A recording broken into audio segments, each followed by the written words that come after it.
Hello दोस्तों, बहुत बहुत स्वागत है आपका हिंदी मीडियम के नंबर 1 चैनल शुभम क्लासेस में। जैसा कि जानते हैं, मेरा नाम सुनील चौधरी है। हम लोग बात कर रहे थे पी ब्लॉक की और हमारे सभी बच्चों को पी ब्लॉक बहुत अच्छा लगा। हाँ, एक दो बच्चे ऐसे थे जिनको एक्सक्यूजेस आए कि सर या तो स्क्रीन थोड़ा साफ नहीं है या तो स्क्रीन में बहुत ज्यादा ब्राइटनेस है, इसलिए हमें नहीं दिख रहा है। तो बेटा आप उस चीज को छोड़ दीजिए, जो हम बोलते हैं उस पर आप गौर करिए। अब जैसा कि हम बात कर रहे थे अपने टॉपिक पे, तो अनामिका का कहना था कि सर NH3 वाला स्ट्रक्चर आप फिर से समझा दीजिएगा। और हमने जो होमवर्क दिया था HNO3 का, उसका एक दो बच्चों छोड़कर और किसी ने सॉल्व नहीं किया। तो ऐसा क्यों किया जा रहा है मेरे साथ? बच्चों, अभी हम लोग के पास समय है। जैसा कि आपको पता है, हाफ ईयरली बिल्कुल पास आ रहा है। हाफ ईयरली की तैयारी कैसे होगी, बच्चे इससे परेशान हैं, तो आप बिल्कुल मत घबराइए। हम जल्दी एक वीडियो बनाएंगे जिसमें आपको ये सारी जानकारी दी जाएगी कि केमिस्ट्री, फिजिक्स, बायो, इन सब की तैयारी कैसे करें। बेटा आप बस मन लगा के मेरे साथ पढ़िए। कुछ लोगों की शिकायतें थी कि सर कोर्स रिवाइज हो गया है, कितना परसेंट पढ़ना है। तो ये सब सारी समस्या छोड़ दीजिए, ये सब सारी समस्या मेरी है। आप बस मन लगा कर यूट्यूब वीडियो पढ़िए। अगर कोई डाउट हो तो कमेंट बॉक्स में कमेंट करिए। आप ऑब्जर्व करिए, हम आपके हर कमेंट्स का बिल्कुल जवाब देते हैं और आगे ऐसे ही देते रहेंगे। अगर आपको किसी भी प्रकार का कोई डाउट हो तो बताइएगा। अगर मेरा वीडियो बहुत अच्छा लगे तो प्लीज लाइक करिएगा, क्योंकि जितनी ज्यादा आप लाइक करेंगे उतनी ज्यादा हमें एनर्जी मिलती है और उतनी खुशी मिलती है कि हमारे बच्चे हमसे जुड़े हुए। अब जैसा कि पिछली क्लास में हम लोगों ने क्या पढ़ा था, वर्ग 15 पी ब्लॉक स्टार्ट किए थे। पी ब्लॉक्स में टोटल 6 ब्लॉक है, 13, 14, 15, 16, 17, 18। हम लोग को स्टडी करना है 15, 16, 17 और 18। जैसा कि हम देख पाए, इन सभी के फंडा हमने आपको बताया और हमारे सारे बच्चों को फंडा बहुत समझ में आया। एक दो बच्चों का कहना था सर इलेक्ट्रॉनिक विन्यास नहीं आया, उसको बता दीजिएगा। तो आइए हम बात करें नाइट्रोजन की। तो नाइट्रोजन 7 नंबर पे होता है। के कक्षा में 2 इलेक्ट्रॉन, एल कक्षा में 5 इलेक्ट्रॉन, मतलब बाहरी कक्षा में 5 इलेक्ट्रॉन। उसी तरह हाइड्रोजन की बाहरी कक्षा में 1 इलेक्ट्रॉन।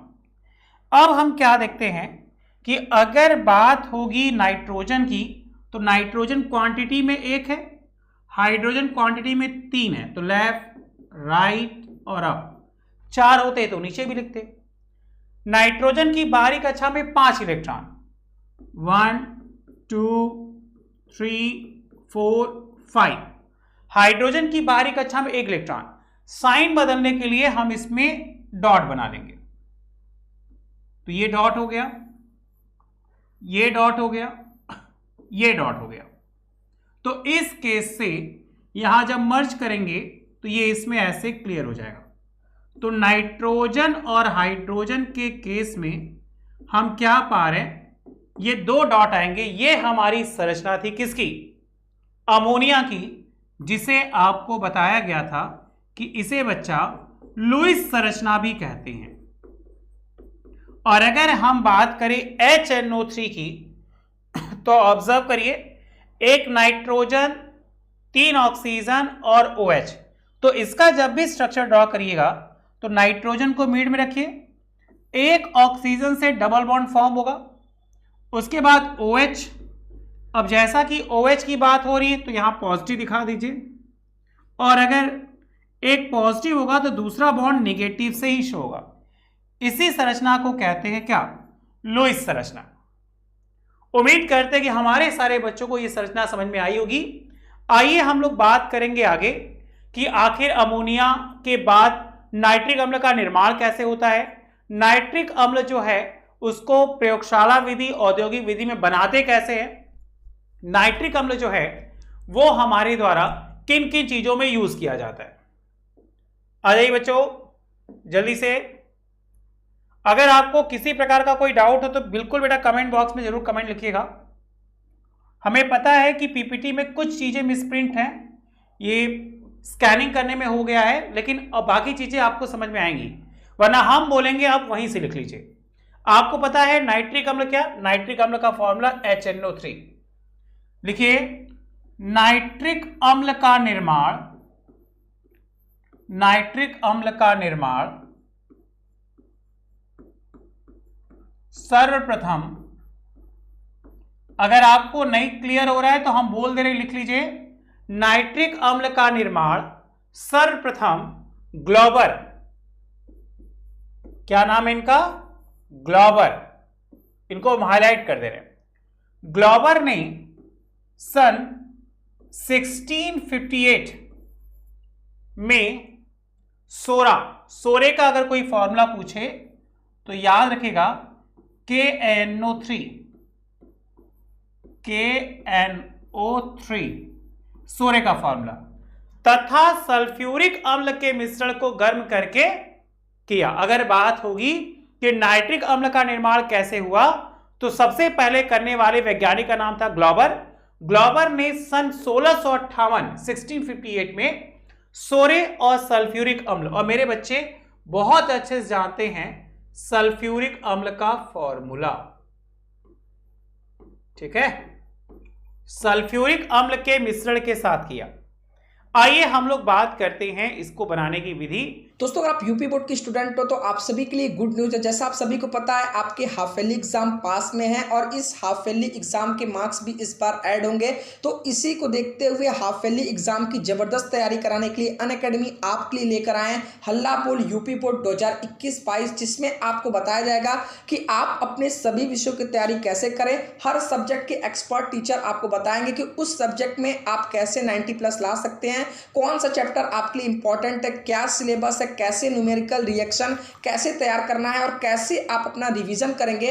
और 3 साल के पेपर में जो एमसीक्यू क्वेश्चन आए थे उनका लाइव सॉल्यूशन इस क्लास में कराया जाएगा। तो जितने भी स्टूडेंट देख रहे हैं, अगर आप यूपी बोर्ड के हो तो आप इस क्लास में जरूर इनरोल करो। डिस्क्रिप्शन में मैंने लिंक दिया, ये बिल्कुल फ्री ऑफ कॉस्ट है, लेकिन आपको वहां पर इनवाइट कोड में शुभम UP10 ये कोड जरूर डालना, तभी आप इस क्लास में फ्री में इनरोल कर सकते हो। सभी क्लासेस की लिंक डिस्क्रिप्शन में है, अभी जाकर इनरोल कर लो, बिल्कुल फ्री ऑफ कॉस्ट है। लेकिन इससे पहले जानिएगा इस कारण इसे सोरे का अम्ल भी कहते हैं। इससे इनको दिखाते हैं, अगर बात होगी इसे क्या कहते हैं, तो इसे सोरे का अम्ल कहा जाता है। किसका अम्ल? सोरे का अम्ल। आगे चलते हैं। HNO3 बनाने की विधियां, अगर बात होगी कि नाइट्रिक अम्ल बनाने की विधि बताइए, तो आप याद रखिएगा बहुत ध्यान से कि सबसे पहले ही हम बात करते हैं प्रयोगशाला विधि। और प्रयोगशाला विधि में मेरे बच्चों के पास होना चाहिए क्या? Potassium nitrate.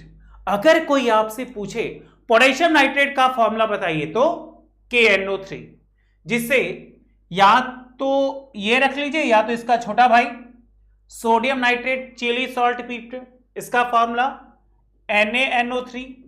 ये तो भूल ही नहीं सकते मेरे बच्चे, बहुत अच्छे से याद है, क्योंकि मेरे बच्चे बहुत स्मार्ट हैं।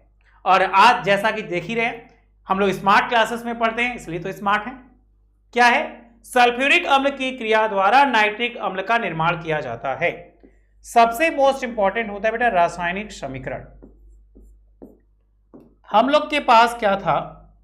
हम लोग के पास था KNO3, तो लिख लिया KNO3। KNO3 की क्रिया करा दिए सल्फ्यूरिक अम्ल। जैसा कि आपको बता रहे थे, सबसे पहले ग्लोबर ने सोरे के साथ किया, इसीलिए इसको सोरे का अम्ल भी कहते हैं। तीर का निशान क्या बना? KHSO4 प्लस HNO3, ठीक है। और जब इसकी क्रिया मतलब NaNO3 के साथ करा रहे, कुछ नहीं है, क्या बन रहा है? अम्ल सेम रखिएगा H2SO4, तीर का निशान NaH4 प्लस HNO3 हो गया। अगर आपको लगता है किसी प्रकार का कोई डाउट है तो बेटा प्लीज कमेंट बॉक्स में जरूर कमेंट करिएगा, हम आपके कमेंट का बहुत बेसब्री से इंतजार करते हैं। तो उम्मीद करते हैं ये आपको आया होगा। आइए, सबसे मोस्ट इंपॉर्टेंट कहा जाता है कि नाइट्रिक अम्ल बनाने की जिस विधि का नाम, तो सबसे चर्चित विधि आपकी ओस्टवाल्ड विधि। अगर बात होगी तो ओस्टवाल्ड विधि या प्रक्रम 3 भागों में होता है। क्वेश्चन बनता है कि ओस्टवाल्ड विधि में कौन सा उत्प्रेरक लिया जाता है। तो मेरे बच्चे आप लोग एकदम दिमाग में बैठा लीजिए, ओस्टवाल्ड विधि में प्लैटिनम पीटी क्या है, अमोनिया पर हम क्या कराएंगे, ऑक्सीकरण। और जब ऑक्सीकरण कराया तो 5s ऑक्सीजन से गुणा किया और हम लोग के पास 800 डिग्री सेल्सियस पे क्या बन गया, NO। और क्या बना, H2O। उसके बाद हमने क्या किया, इसका ऑक्सीकरण कराया।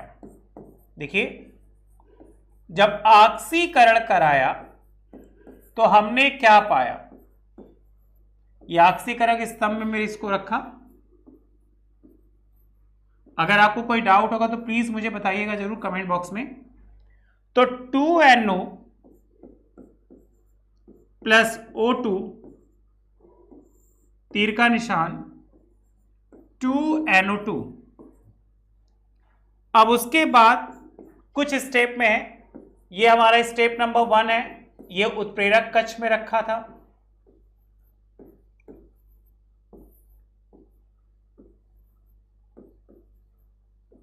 ये हमारा स्टेप नंबर 2 है, ये हमारा स्टेप नंबर 3 है। स्टेप नंबर 3 मतलब कौन सा, अवशोषण, अवशोषण स्तंभ। जब अवशोषण स्तंभ में इसको रखा तो ये 2NO2 जल से क्रिया करके विघटित होकर नाइट्रिक अम्ल के साथ नाइट्रस अम्ल भी बनाता है। और यही नाइट्रस अम्ल परिवर्तित कर दिया जाए तो नाइट्रिक अम्ल में परिवर्तित होकर नाइट्रस ऑक्साइड और H2O देता है। बताइए क्या यह बात समझ में आ रही है आपको? मुझे लगता है मेरे बच्चों को बहुत अच्छे से आ रही होगी। सबसे पहले क्वेश्चन बनता है कि ओस्टवाल्ड विधि में कौन सा उत्प्रेरक होता है, तो प्लैटिनम। देखिए है ओस्टवाल्ड विधि में किसका निर्माण कर सकते हैं, तो नाइट्रिक अम्ल। ओके, कौन सा, नाइट्रिक अम्ल। आइए हम चलते इसके रासायनिक गुणधर्म पे, क्योंकि एग्जाम में ये बहुत ज्यादा इंपॉर्टेंट है। एग्जाम पर्पस से देखा जाए तो बहुत ज्यादा इंपॉर्टेंट है हमारा नाइट्रिक अम्ल। हमें क्या पढ़ना है, नाइट्रिक अम्ल के रासायनिक गुणधर्म। 3-4 बातें दिमाग में आप बैठा लीजिए। सबसे पहले कि उसको कैसे बनाएंगे, या तो प्रयोगशाला में बनाएंगे या तो औद्योगिक बनाएंगे। दूसरा गुणधर्म, गुणधर्म 2 होते हैं, या तो भौतिक होता है या तो रासायनिक होता है। तीसरा उपयोग, आखिर हमने उस यौगिक को क्यों बनाया। अरे क्यों बनाया, इसलिए बनाया कि कहीं ना कहीं यूज कर सके। आप पाएंगे जितने भी यौगिक प्रयोगशाला में बनते हैं उनका हम कहीं ना कहीं दैनिक जीवन में यूज करते हैं। तो सबसे पहला ऑक्सीकरण, या एक प्रबल ऑक्सीकारक तथा अपचायक के साथ अभिक्रिया कर नवजात ऑक्सीजन देता है। हम लोग के पास था HNO3, इसको तोड़ दिया तो 2NO प्लस H2O, और हमें कौन सा मिल गया, नवजात ऑक्सीजन। इसी को नवजात ऑक्सीजन कहते हैं, इसीलिए इसको बच्चा ब्रैकेट के अंदर रखा है, नवजात ऑक्सीजन। ओके, अब फिर इसको हम क्या किए, और अधिक ताप पे तोड़े तो ये N2O5 और H2O में टूटा। कहिए पहला वाला आपको हो गया क्लियर। ऑक्सीकरण की बात हुई, ऑक्सीकरण हमने बता दिया। उसके बाद है अधातुओं का ऑक्सीकरण। तो कार्बन से अभिक्रिया, जब ये कार्बन से अभिक्रिया करता है कौन, नाइट्रिक अम्ल, तो क्या बन जाता है 4NO2 प्लस CO2 फिर का निशान 2H2O। ठीक है, और वहीं पे हम क्या करा दे, फास्फोरस के साथ क्रिया करा दे। तो देखिए फास्फोरस के साथ क्रिया करके फास्फोरिक अम्ल में बदल जाता है। क्या हो गया भाई, फास्फोरस का फॉर्मूला P हो गया, बैलेंस करने के लिए 2 लगा दिए। हम लोग के पास HNO3 था, रखे HNO3, या दोनों क्रिया करके क्या बनाए, फास्फोरिक अम्ल। क्या फॉर्मूला, H3PO4। ये बात मेरे बच्चे बहुत अच्छे से जानते हैं, प्लस 10NO2 तीर का निशान प्लस 2H2O। बताइए क्या ये बात हो गई क्लियर। हम बात कर रहे थे किसकी, फास्फोरस से क्रिया, तो फास्फोरस से क्रिया करके ये क्या बनाते हैं, फास्फोरिक अम्ल। अगर कोई हमसे पूछे फास्फोरिक अम्ल का फॉर्मूला बताइए, तो आप ये कर लीजिएगा। इतने सारे यौगिक हैं, उनको कैसे याद किया जाए, तो 4 भागों में तोड़ दीजिए। सबसे पहले प्रयोगशाला विधि, दूसरा कम से कम 2 से 3 भौतिक गुण, तीसरा कम से कम 3 से 4 रासायनिक गुण, और लास्ट उपयोग। ठीक है, हम आपको ढेर सारे पढ़ा दे रहे, अपने मन से 3 या 4 उसमें कर लीजिए। देखिए जब सल्फर के साथ क्रिया करा रहे किसका, नाइट्रिक अम्ल का, तो हम क्या पा रहे भाई कि यह HNO3 सल्फर के साथ अभिक्रिया करके एक अम्ल बनाता है जो बहुत ही पॉपुलर अम्ल है H2SO4।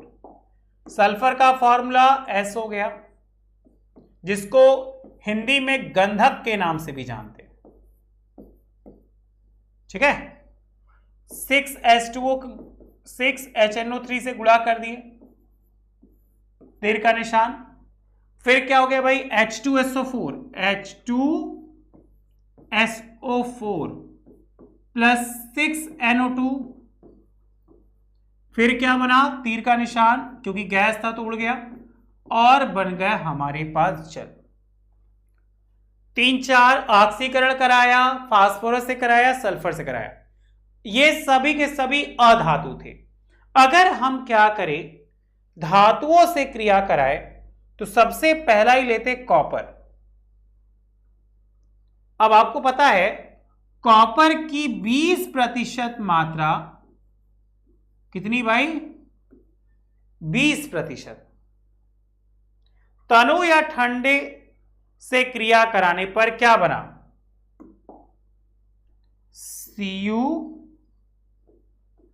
CuNO3 का होल ट्वाइस, और बना N2O, तथा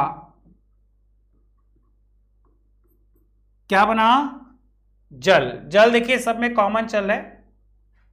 जैसे अगर हम बात करें तो हम लोग के पास था कॉपर, बैलेंस करने के लिए यहां 4 लगा दिए, 10 H2O, सॉरी HNO3, H2O तो उधर बनेगा, तीर का निशान, बन गया कॉपर नाइट्रेट। अगर कोई आपसे पूछे कॉपर नाइट्रेट का फॉर्मूला बताइए, तो CuNO3 का होल चॉइस, और क्या बना भाई NO2, और क्या बना 5H2O, 5 जल की मात्रा बनी। बताइए, ठीक है। उसके बाद दूसरी धातु लेते हैं हम लोग जस्ता। जस्ता बोले तो जिंक। अगर हम जिंक से क्रिया करा रहे हैं ठंडे या अति तनु नाइट्रिक अम्ल से, तो क्या बनता है, जिंक नाइट्रेट। देखिए कॉपर से कराया कॉपर नाइट्रेट, धातु नाइट्रेट बन रहा है, जिंक से कराया जिंक नाइट्रेट, क्यों, क्योंकि इसमें नाइट्रेट है। उसी तरह लोहे से कराएगा तो फेरस नाइट्रेट। देखिए 4Zn प्लस 10HNO3, 4ZnNO3 का होल ट्वाइस प्लस NH4NO3, तो जिंक नाइट्रेट बन गया।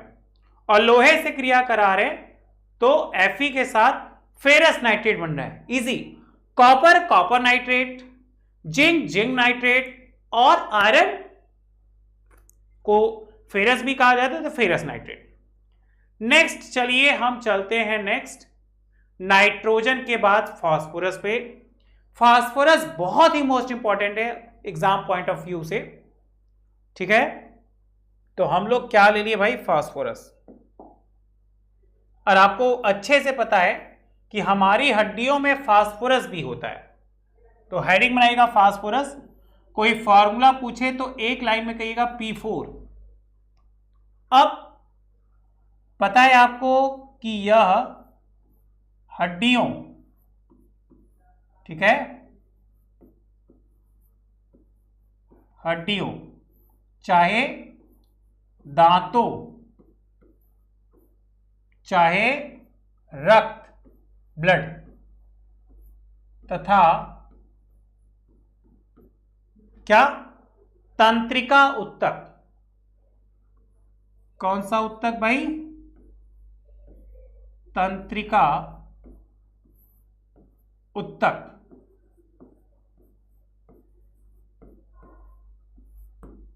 का आवश्यक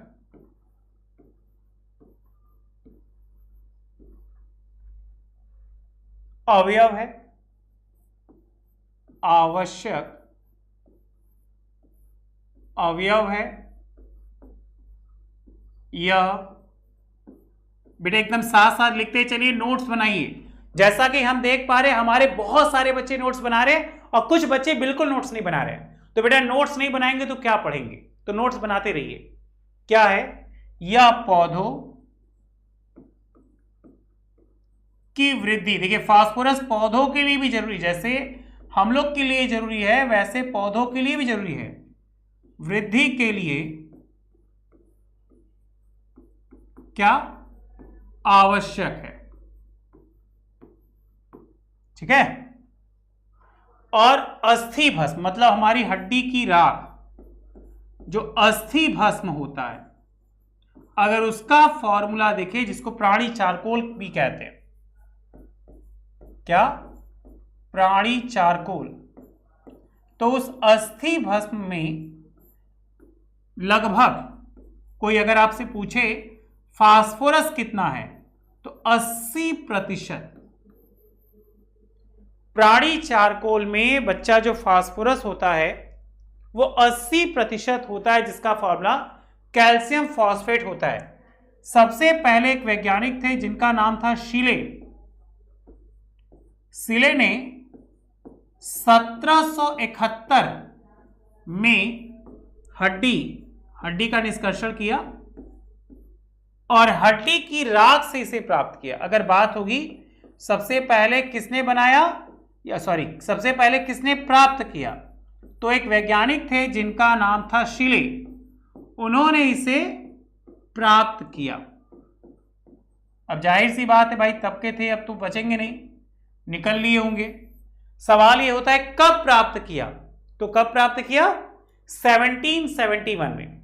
अगर हम फास्फोरस की बात करें तो फास्फोरस के ढेर सारे अपर रूप होते। अपर रूप क्या होते हैं, जिनके भौतिक गुणधर्म अलग अलग हो लेकिन रासायनिक गुणधर्म एक समान हो। जैसे दूध से दही, मट्ठा, छाछ ये सब बनाते हैं तो वो सब दूध के क्या है, अपर रूप। उसी तरह फास्फोरस की भी कुछ अपर रूप है जो बहुत ही मोस्ट इंपॉर्टेंट है, एग्जाम में आते हैं। सुना होगा सफेद फास्फोरस। फास्फोरस की वाष्प को शीघ्रता पूर्व ठंडा करने पर जो फास्फोरस बनता है उसे सफेद फास्फोरस कहते हैं, ठीक है।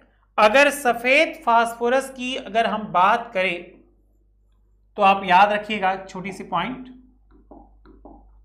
कि हम लोग के पास होना चाहिए कैल्शियम फॉस्फेट। क्या फॉर्मूला, Ca3PO4 का होल ट्वाइस। इसे ही हड्डी की राख कहते हैं। इसकी क्रिया हम कराएंगे H2SO4 के साथ, जैसा कि मेरे बच्चे जानते हैं सल्फ्यूरिक अम्ल। और जब इसको गर्म करेंगे तो हम क्या पाएंगे? गर्म करने पर पाएंगे, देखिए, कि यह आर्थो CH3PO4 का होल और कैल्शियम सल्फेट में ये टूटेगा। बताइए, क्या ये बात समझ में आ गई? क्या आ रहा है? आर्थोफॉस्फोरिक अम्ल, आर्थोफॉस्फोरिक अम्ल और कैल्शियम सल्फेट में ये क्या हो रहा है? टूट रहा है। बताइए, क्या ये बात क्लियर हो रही है आपको? आर्थोफॉस्फोरिक अम्ल और कैल्शियम सल्फेट में ये टूटेगा और हमें मिल जाएगा क्या? H3PO4 को गर्म करने पर HPO4 का होल ट्वाइस प्लस H2O और बन जाएगा सफेद फास्फोरस। सफेद के बाद दूसरा आता है क्या? लाल फास्फोरस। एग्जाम में पूछा जाता है कि कितने टाइप के होते हैं, तो बहुत सारे टाइप के होते हैं। सबसे पहला हो गया सफेद फास्फोरस, दूसरा हो गया हमारा लाल फास्फोरस।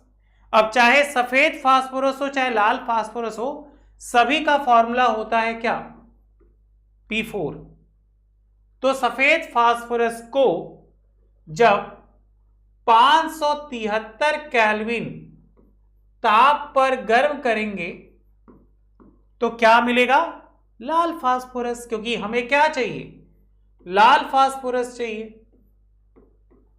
अब चाहे सफेद फास्फोरस हो चाहे लाल फास्फोरस हो, सबका फॉर्मूला सेम। अब हमने क्या पाया?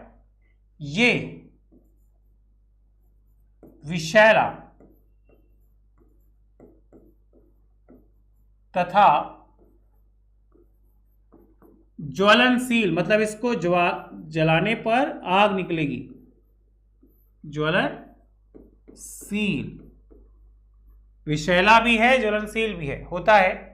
इसका उपयोग माचिस की तीली, आप देखे होंगे आपके पास होगा, कुछ लोग ऐसे भी होंगे जो घरों में खाना भी बनाते होंगे, जिससे हमारी प्यारे प्यारे बच्चियां जो हैं वो अक्सर घरों में खाना बनाती हैं, तो या तो लाइटर का इस्तेमाल करती हैं या माचिस की तीली का इस्तेमाल करती हैं। तो आप देखिएगा कि जो माचिस की तीली के ऊपर ऐसे नहीं, यहां पे ये होता है, उसी में होता है क्या? लाल फास्फोरस। ओके, क्या होता है भाई? लाल फास्फोरस। देखेंगे हल्का लाल भी होता है, कभी कभी हल्का काला भी होता है, तो फिलहाल लाल फास्फोरस याद रखिए। अब हमारे पास P4 था, उसको गर्म किया तो क्या बना?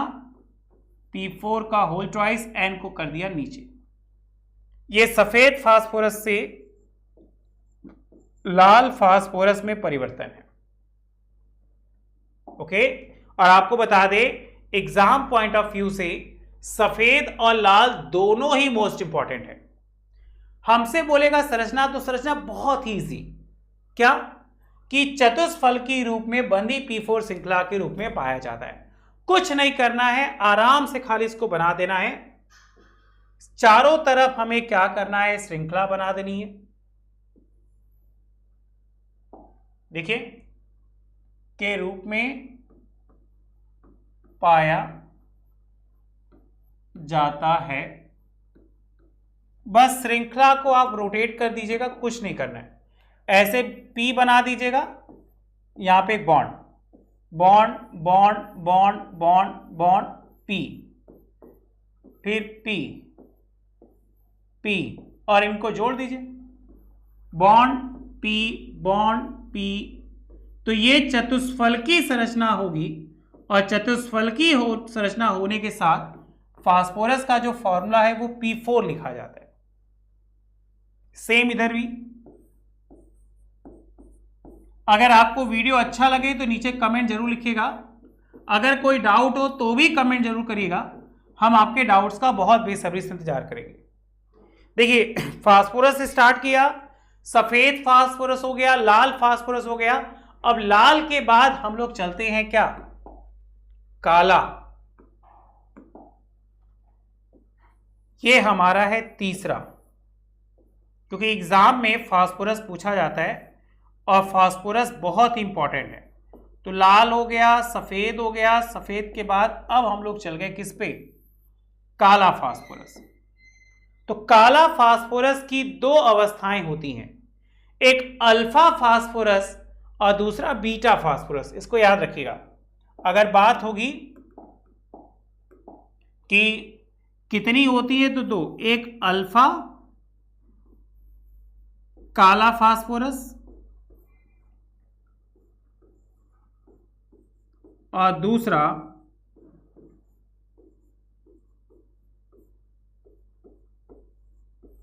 बीटा काला फास्फोरस। कितनी हो गई, दो, एक अल्फा और एक बीटा। वायुमंडल में ऑक्सीकृत करने के बाद ये प्राप्त होते हैं।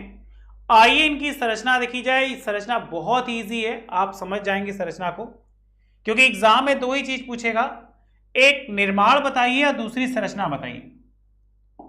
अगर हम निर्माण की बात करें तो आप याद रखिएगा कि इनके निर्माण के लिए क्या चाहिए, कि जब हमारे पास बीटा काला फास्फोरस होगा, बीटा काला फास्फोरस, तो फास्फोरस का एकमात्र अपर रूप है जिसकी संरचना अगर बात होगी तो ये एकमात्र अपर रूप है जिसकी संरचना निश्चित, देखिए ध्यान से, जिसकी संरचना क्या है, निश्चित रूप से ज्ञात होती है। और अगर आपको लगे कोई डाउट होगा तो बताइएगा, नेक्स्ट टाइम से हम लिख के पढ़ाएंगे, ठीक है। अतः इसमें प्रत्येक पी परमाणु समीपवर्ती परमाणुओं के साथ कौन सा बंध, सहसंयोजक बंध। अगर बात होगी कौन से बंध से जुड़ा होता है, तो सहसंयोजक आबंध से जुड़ा होता है, ठीक है, आबंध द्वारा जुड़ा होता है। आइए हम बंध देखें। बहुत इजी है बंध। ऐसे कर लीजिए, पी बॉन्ड फास्फोरस है, बारीक कक्षा में 5 इलेक्ट्रॉन होंगे, तो यहां पे 3-3 बॉन्ड से हम शो कर दिए।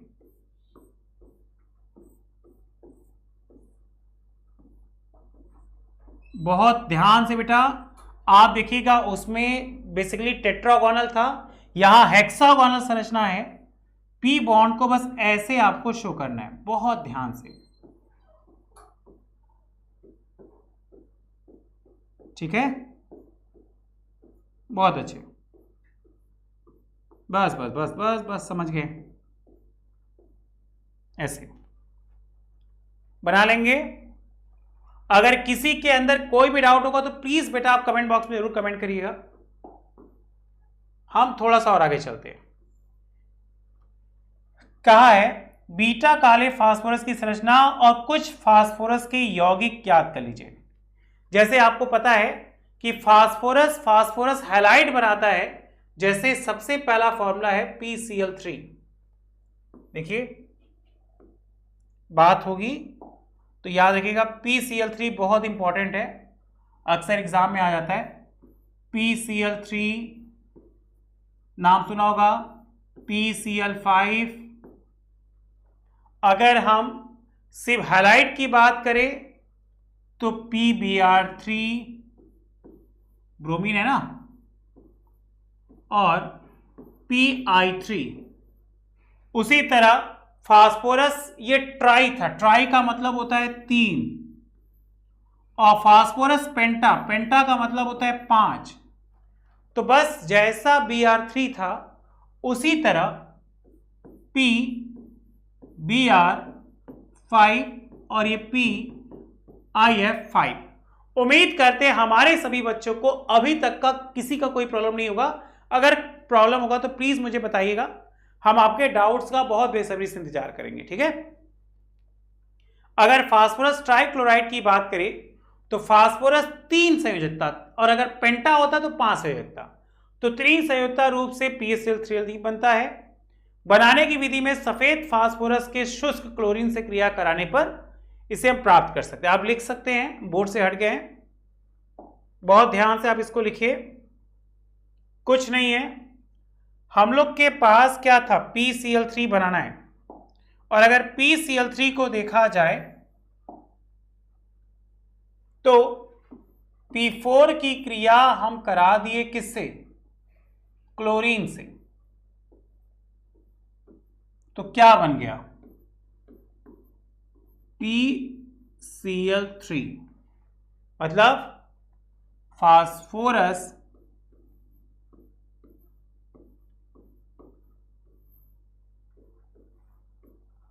ट्राइक्लोराइड,